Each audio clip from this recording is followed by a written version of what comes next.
लाडक्या बहिणींसाठी महत्त्वाची बातमी आहे।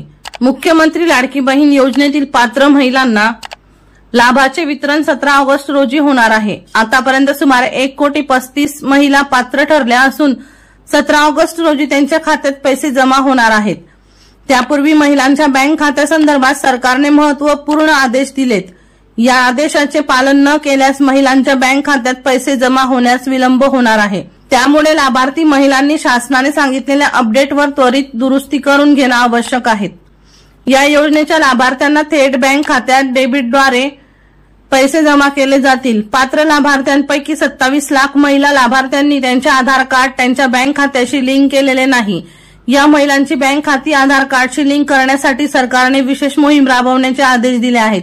महिला व बाल विकास मंत्री अदिती तटकरे यांनी राज्यातील सर्व विभागातील आयुक्त, जिल्हाधिकारी, जिल्हा परिषदेचे मुख्य कार्यकारी अधिकारी आणि महिला व बाल विकास अधिकारी यांच्याशी व्हिडिओ कॉन्फरन्सिंगद्वारे संवाद साधला। यावेळी त्यांनी लाभार्थ्यांच्या बँक खात्याशी आधार क्रमांक लिंक करण्यासाठी प्रत्येक जिल्ह्यात विशेष मोहीम राबविण्यात यावी, तसेच येत्या 17 ऑगस्ट पर्यंत जास्तीत जास्त महिलांच्या बँक खात्यांशी आधार कार्ड लिंक करण्यात यावे, असे आदेश दिले आहेत।